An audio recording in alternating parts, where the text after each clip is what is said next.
जय हिंद दोस्तों, स्वागत है आपका हमारे YouTube चैनल GK24 में। दोस्तों, आज के इस वीडियो में हम जीएस के कुछ प्रश्नों को डिस्कस करेंगे जो कि यूपी ट्रिपल एस सी पेट एग्ज़ाम की दृष्टि से काफ़ी इंपॉर्टेंट है। चलिए शुरू करते हैं पहले क्वेश्चन से।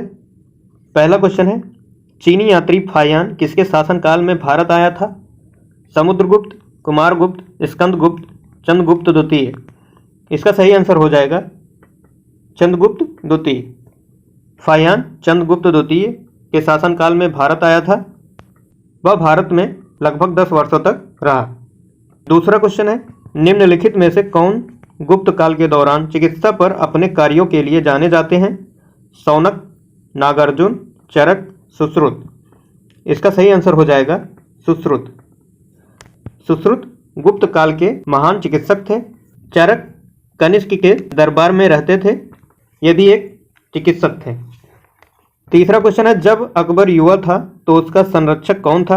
हेमू, फैजी, अबुल फजल, बैरम खान। इसका सही आंसर हो जाएगा बैरम खान। अकबर 13 साल की उम्र में गद्दी पर बैठा था, जिसका संरक्षण बैरम खान द्वारा किया गया था।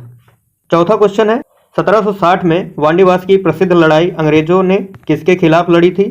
French, Spain, Mysore, Karnataka. इसका सही आंसर हो जाएगा फ्रेंच। 1760 में वांडीवास का युद्ध अंग्रेजों और फ्रांसीसियों के बीच हुआ था। यह तीसरे कर्नाटक युद्ध का हिस्सा था।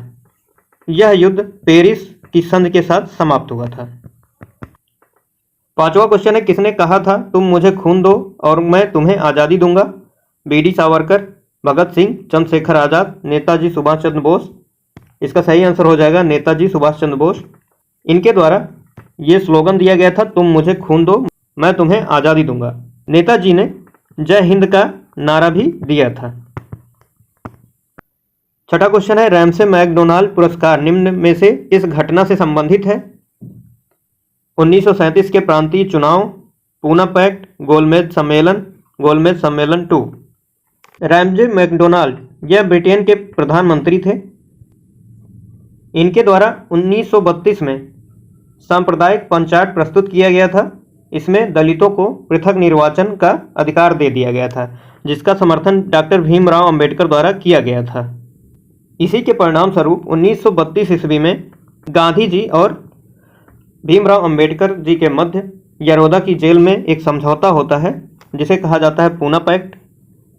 तो इसका सही आंसर होगा ऑप्शन नंबर 2, पूना पैक्ट। सातवां क्वेश्चन है, बाल गंगाधर तिलक द्वारा पहला होम रूल लीग कब शुरू किया गया था? 1912, 1916, 1920, 1922। इसका सही आंसर हो जाएगा 1916 ईस्वी। पहला होम रूल लीग बाल गंगाधर तिलक द्वारा 1916 में शुरू किया गया था। आठवां क्वेश्चन है, निम्नलिखित में से किस अधिनियम द्वारा भारत परिषद को समाप्त कर दिया गया था?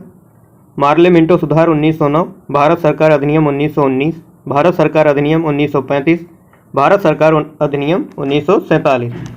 इसका सही आंसर हो जाएगा भारत सरकार अधिनियम 1935। इस अधिनियम के द्वारा भारत परिषद को समाप्त कर दिया गया था। इस अधिनियम द्वारा केंद्र में द्वैध शासन लाया गया और प्रांतों में द्वैध शासन समाप्त कर दिया गया। इसके तहत एक संघीय न्यायालय की स्थापना 1937 में की गई।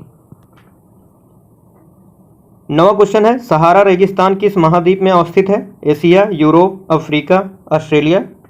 इसका सही आंसर हो जाएगा अफ्रीका। 10वां क्वेश्चन है, भारत की प्रथम यूरेनियम खदान जादूगोड़ा खदान किस राज्य में स्थित है? राजस्थान, झारखंड, बिहार, असम। इसका सही आंसर हो जाएगा झारखंड। भारत की प्रथम यूरेनियम खदान जादूगौड़ा यह झारखंड में स्थित है। 11वां क्वेश्चन है, निम्नलिखित में से कौन सी नदी ट्रांस हिमालयी नदी है? झेलम, सतलज, गंगा, रावी। इसका सही आंसर हो जाएगा सतलज। सतलज नदी ट्रांस हिमालयी नदी है। ट्रांस हिमालयी नदी की बात करें तो सिंधु और ब्रह्मपुत्र ये दोनों नदियां भी ट्रांस हिमालय से निकलती हैं। 12वां प्रश्न है, उत्तरी गोलार्ध में बसंत विषु कब होता है? 23 सितंबर, 21 मार्च, 4 जुलाई, 21 सितंबर। इसका सही आंसर होगा 21 मार्च।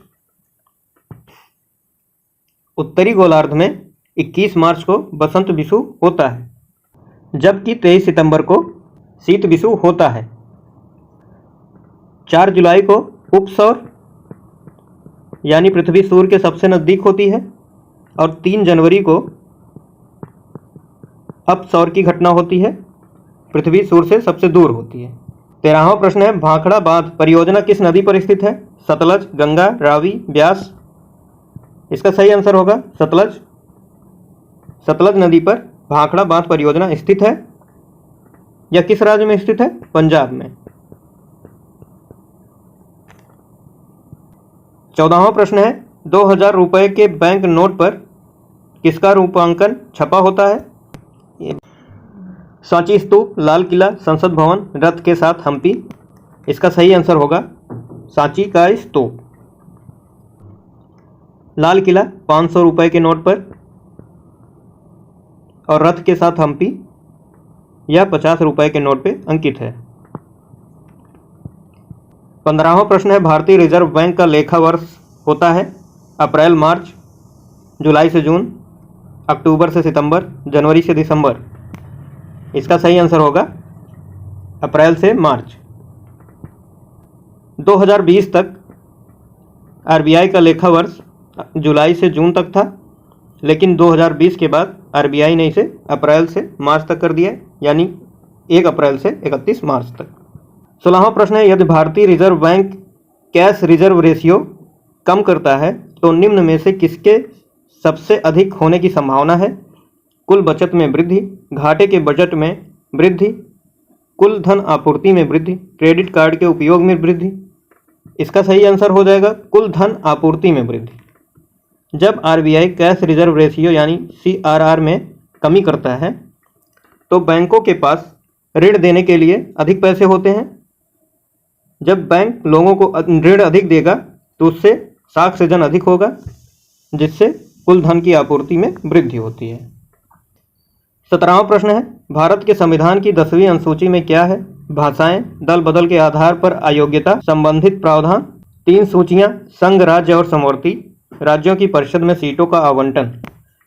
इसका सही आंसर होगा दल बदल के आधार पर अयोग्यता से संबंधित प्रावधान। सन 1985 में 52वां संविधान संशोधन करके 10वीं अनुसूची जोड़ी गई, जिसका संबंध दल बदल कानून से है। 18वां प्रश्न है, भारतीय संविधान का कौन सा अनुच्छेद भारत की विदेश नीति से संबंधित है? अनुच्छेद 369, अनुच्छेद 312, अनुच्छेद 60, अनुच्छेद 51। इसका सही आंसर होगा अनुच्छेद 51। अनुच्छेद 51 में भारत की विदेश नीति का उल्लेख किया गया है। भारत एकमात्र ऐसा देश है जो अपने संविधान में अंतर्राष्ट्रीय शांति और सद्भाव का उल्लेख किया है। 19वां प्रश्न है, जिला परिषद को कौन भंग कर सकता है? जिला पंचायत अध्यक्ष, राज्य सरकार, केंद्रीय सरकार, पंचायत समिति के अध्यक्ष। इसका सही आंसर हो जाएगा राज्य सरकार। जिला परिषद को राज्य सरकार भंग कर सकता है। जिला परिषद राज्य सूची का विषय है। 20वां प्रश्न है, उच्च न्यायालय द्वारा व्यक्ति की स्वतंत्रता को सुरक्षित करने के लिए निम्नलिखित में से कौन सी रिट जारी की जा सकती है? परमादेश, अधिकार परीक्षा, बंदी प्रत्यक्षीकरण, प्रतिषेध। इसका सही आंसर हो जाएगा बंदी प्रत्यक्षीकरण। उच्च न्यायालय जो रिट जारी करता है अनुच्छेद 226 के तहत करता है। यह व्यक्ति की स्वतंत्रता को सुरक्षित करने के लिए बंदी प्रत्यक्षीकरण रिट जारी करता है। बंदी प्रत्यक्षीकरण का अर्थ होता है बंदी को सशरीर उपस्थित करें। 21वां क्वेश्चन है, मस्तिष्क का कौन सा भाग हृदय को नियंत्रित करता है? मेरुरज्जु, मेडुला ऑब्लांगेटा, तंत्रिका कोशिका यानी न्यूरॉन, इनमें से कोई नहीं। तो इसका सही आंसर जो होगा वो है मेडुला ऑब्लांगेटा। यह पश्च मस्तिष्क का भाग होता है और हृदय की धड़कन को नियंत्रित करता है। तो इसका सही आंसर होगा मेडुला ऑब्लांगेटा। 22वां क्वेश्चन है, वायुमंडलीय दाब को मापने के लिए निम्नलिखित उपकरण में से किसका उपयोग किया जाता है? Barometer, galvanometer, ammeter, pyrometer. इसका सही आंसर होगा बैरोमीटर। वायुमंडलीय दाब बैरोमीटर से मापते हैं। वहीं गैल्वेनोमीटर की बात करें तो इससे विभवांतर मापा जाता है। एमीटर से विद्युत धारा, जबकि पायरोमीटर से उच्च तापमान मापा जाता है। 23वां क्वेश्चन है, गन मेटल किसका मिश्र धातु है? इसका सही आंसर हो जाएगा Cu, SN और जिंक, जरियन। Cu का मतलब है कापर, SN का मतलब है टिन और जरियन का मतलब है जिंक। टिन को स्टैनम कहा जाता है, जिसका सिंबल SN होता है। कापर को Cu से डिनोट करते हैं और जिंक को जरियन से डिनोट करते हैं। 24वां क्वेश्चन है, पटाखों को हरा रंग देने के लिए किस रसायन का उपयोग किया जाता है? Strontium carbonate, calcium chloride, sodium nitrate, barium chloride. इसका सही आंसर होगा बेरियम क्लोराइड। बेरियम क्लोराइड का उपयोग पटाखों में हरा रंग देने के लिए प्रयोग होता है। 25वां क्वेश्चन है, शरीर में विटामिन डी के अभाव के कारण कौन सा रोग होता है? बेरी, घेंघा, स्कर्वी, रिकेट्स या सूखा रोग। इसका सही आंसर हो जाएगा रिकेट्स या सूखा रोग। विटामिन डी का रासायनिक नाम है कैल्सीफेरॉल। इसकी कमी से सूखा रोग हो जाता है।